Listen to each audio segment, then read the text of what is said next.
Merci beaucoup à toutes et tous d'être parmi nous dans ce lieu que nous n'avions pas encore expérimenté pour un matin d'innovation. Pour les plus fidèles, vous savez que ça fait à peu près 6 ans que nous organisons les matins d'innovation sur tout un tas de sujets différents, essentiellement dans nos locaux à l'ESSEC au CNIT à la Défense.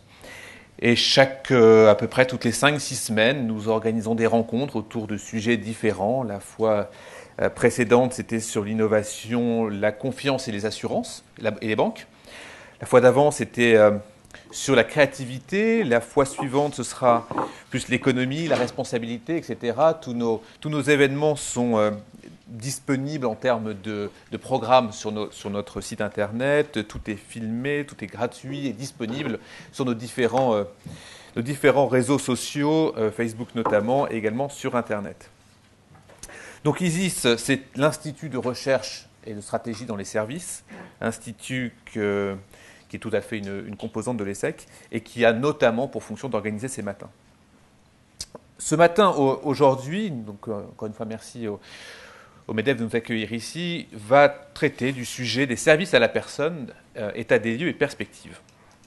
Vaste sujet qui est celui-ci, sujet non pas ancien, donc en tout cas pour la France, on va en parler, donc c'est tout à fait intéressant de se plonger dans ce débat des services à la personne. Et l'enjeu sera aujourd'hui si je retrouve ma présentation, bon, ça ne doit pas être comme ça que je dois m'y prendre. Oui, même après plusieurs années, je suis encore à me dire que c'est ici qu'il faut que j'appuie.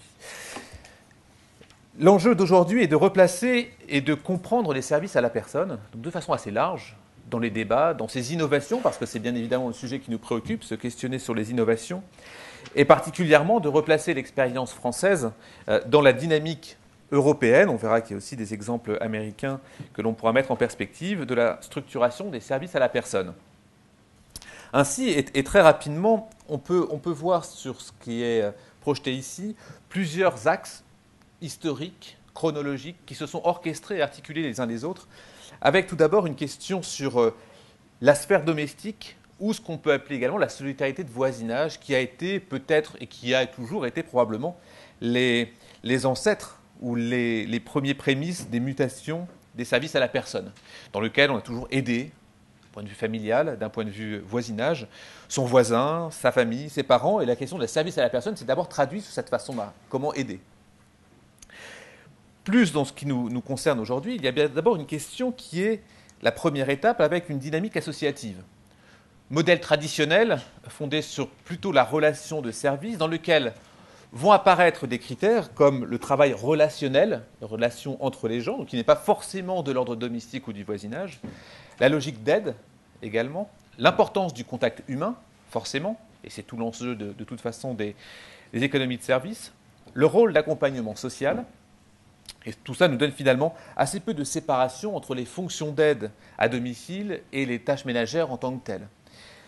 Cette question-là s'orchestre autour des dynamiques associatives d'une part, mais également d'un État-providence qui va avoir son mot, son rôle également, jusqu'à ce que l'on peut noter comme deuxième étape, plutôt ce qu'on va appeler la libéralisation d'un secteur avec une multiplication de formes de financement, mais également une multiplication de façons de faire les services à la personne. Et c'est dans ce cadre-là qu'on arrive dans une économie de services. Segmentation du secteur des services à la personne, on va commencer à chercher à structurer, comprendre le marché. Selon deux axes, on va avoir d'une part la segmentation, d'autre part la séparation des publics vulnérables des autres clients, mais effectivement selon deux axes. Le premier, la stratégie d'industrialisation, service généralement peu qualifié, aisément standardisable. Toute la difficulté du service, c'est toujours évidemment sa standardisation. L'autre axe que l'on va rapidement parcourir aussi, c'est la stratégie de professionnalisation. Services complexes et relationnels, notamment les personnes fragiles, services aux personnes fragiles. Donc ce n'est pas deux axes évidemment qui s'opposent, ce sont deux axes complémentaires que l'on se doit de mettre en perspective pour entamer le débat entre nous. Le premier axe donc, la stratégie d'industrialisation, apport et limite de la standardisation des services à la personne, dans lequel on peut regarder par le passé ce qui s'est fait plus particulièrement aux États-Unis, plus précurseur également avec des pays asiatiques, des questions des services à la personne. Or, les tendances, on peut noter facilement, c'est d'abord la première tendance, le do it for me, dans les services domestiques, le fait que l'on puisse faire pour les autres.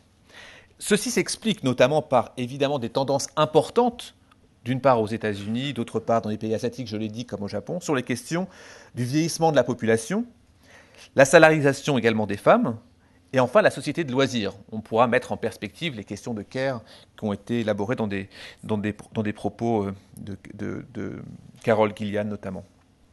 Enfin, l'autre société de loisirs également, le fait que l'on consomme plus de temps à passer au loisir et que l'on passe moins du coup dans les services à rendre, que ce soit familial, que ce soit associatif, etc.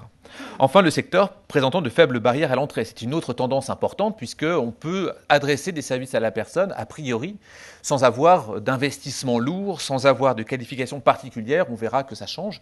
Mais a priori, c'est une autre tendance importante qui fait faites-le pour moi, la tendance démographique et les faibles barrières à l'entrée. Tout ça dans une perspective d'un marché américain des services à domicile qui paraît relativement structuré, concentré, et on peut le voir tout simplement avec les entreprises de taille importante qui se sont structurées, agglomérées et progressées. Et à titre d'exemple, pour illustrer, on peut regarder ServiceMaster qui, international, multimarque, et depuis 1929 commence simplement avec des luttes anti-parasites à domicile, comment simplement j'offre un service classique. Et ce service classique-là va finalement se composer, s'articuler, évoluer dans un service au fur et à mesure des années, vous le voyez ici, pour être finalement une énorme entreprise, un conglomérat de 3,4 milliards de chiffre d'affaires de dollars, 8,5 millions de clients, extrêmement international, puisqu'il y a quasiment plus de 2000 établissements en dehors des États-Unis. Ces questions-là nous posent pour nous 4 axes. 4 axes qui sont 4 axes d'innovation, qui nous semblent importants ici, pour passer d'une logique d'aide, d'intervention, à une logique plutôt de mise à disposition. Donc on est bien dans une évolution de la façon de faire et d'aborder les services à la personne. Tout d'abord, une innovation dans les relations marchandes standardisées. À la fois la formalisation des prestations, on est plus dans une logique de mise à disposition de compétences, donc on est bien cette logique qui vient d'arriver, plutôt qu'une logique d'aide. On est également dans une question de prestation clé en main, c'est-à-dire que l'on va essayer de mettre en perspective, non pas simplement je vais m'adapter, mais je vais proposer une pléiade, un bouquet d'offres de services à la personne disponibles. Le deuxième axe est une innovation organisationnelle, intermédiaire entre clients et intervenants. C'est ce qui s'est montré déjà dans les prémices avec le monde associatif, qui prend de l'ampleur de façon plus considérable avec l'économie de marché des services à la personne. Augmentation de la division du travail, renforcement du personnel, évidemment de back-office, qui n'était pas forcément présent au préalable. La personne qui était back-office faisait également le service. Troisième axe, innovation dans les dispositifs, procédure objective d'évaluation de la qualité de la prestation. Forcément, la structuration du marché va mettre en compétence et en compétition également les différents acteurs avec la question de la qualité de service qui va être abordée. Enfin, en termes d'innovation, l'innovation marketing ou le développement d'une image centrée sur la technicité de la prestation. Ça va dans ce sens-là, entre l'innovation dans les dispositifs au marketing, en posant la question qu'est-ce que je vends finalement ? Qu'est-ce que je mets à disposition et pas simplement je vais mettre de l'aide envers quelqu'un. On posera plus particulièrement en détail ces questions à nos intervenants, donc on ne s'arrête pas sur le modèle de la réalité en France. On peut parler du plan Borloo, la fragmentation encore du marché, notamment français.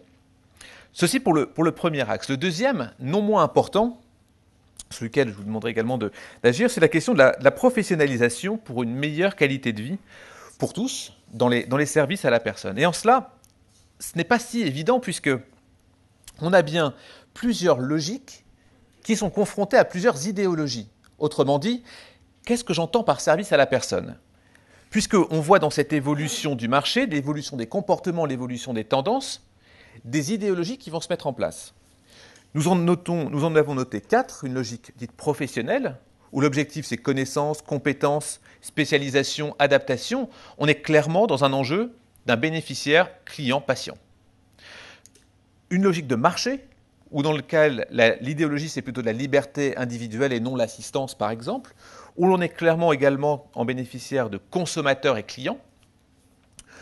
Une logique plutôt bureaucratique, qui est l'équité, le contrôle, les règles qui nous semblent importantes. Et là, n'est pas le client ou le consommateur, on va plutôt parler du citoyen ou du contribuable. Enfin, une logique familiale, lien familial, solidarité de groupe, amis, proches, voisins. Et vous voyez avec ces différentes idéologies qu'il n'est pas simple de parler du service à la personne puisque des idéologies vont s'affronter sur un terreau qui est en pleine mutation, qui est celui de l'économie des services pour les services à la personne, avec des bénéficiaires qui finalement peuvent être lus comme différents des uns des autres. Et pourtant, ce sont le même qui va bénéficier de la finalité. Cette professionnalisation a donc des besoins, des enjeux, des stratégies, et notamment celle de la professionnalisation. Nécessité d'une définition qui est relativement récente, on parle de 2007, avec des statuts, des diplômes reconnus par les pouvoirs, les conventions collectives. Instance représentative également. Identité professionnelle, où l'on va caractériser, on va lancer et monter des normes, une déontologie également professionnelle. Et tout ça, ça provoque forcément des enjeux qui ne sont pas négligeables, puisque, l'enjeu, c'est de reconnaissance du secteur. On ne fait pas simplement ce qu'on veut entre soi, comme ça pourrait être le cas familialement, ou entre ceux que je connais comme une association, mais bien statut, compétence, secteur. Apport de confiance en soi et envers soi, évidemment, dans celui qui va promouvoir et délivrer le service à la personne. Enfin, une sectorisation du métier qui est clé dans cette évolution constructive des services à la personne. Enfin, pour conclure cette introduction, on peut lancer et proposer des idéaux qui est notamment la question d'abord revaloriser les conditions d'emploi, qui n'a pas forcément été le cas, qui n'est pas forcément le cas dans les services à la personne. Alors on voit évidemment l'incroyable progression, l'incroyable évolution et l'incroyable nécessité des services à la personne dans une économie de marché extrêmement concurrencée. Diversification d'activités, ouverture de perspectives professionnelles, former, qualifier professionnellement ceux qui délivrent le service à la personne, en développant, modernisant les filières, bien sûr, soutenir les efforts entrepris, notamment pour la VAE, ce qui est un des cas, pas le seul, développer un financement également pour les formations. Enfin, améliorer la professionnalisation des structures et la qualité de service. Instaurer d'une part un agrément pour les intervenants indépendants, effort de professionnalisation, simplification, harmonisation évidemment des processus de qualité, comme on le disait. Cette nécessité de comprendre les services passe par un service, passe par un marketing, passe par une offre et une demande. Et c'est dans la figure dans laquelle nous nous trouvons tous ensemble. Pour ça, nous allons avoir la chance d'avoir 4 intervenants ce matin, qui sont Guillaume Richard, président de O2, qui nous parlera des services à la personne face aux défis sociétaux, économiques du monde actuel. Les coopératives, un modèle de développement des services à la personne, notamment dans les zones isolées, par Brice Alzon, président de Maison des services à la personne. Bruno Lerèche, président de Knickel.com, innovation et facteurs d'innovation. Enfin, nous aurons le responsable Practice Conseil Assurance de CSC, Sadik Filipovic, sur quelle place pour l'innovation technologique et processus dans le domaine des services à la personne et dépendance.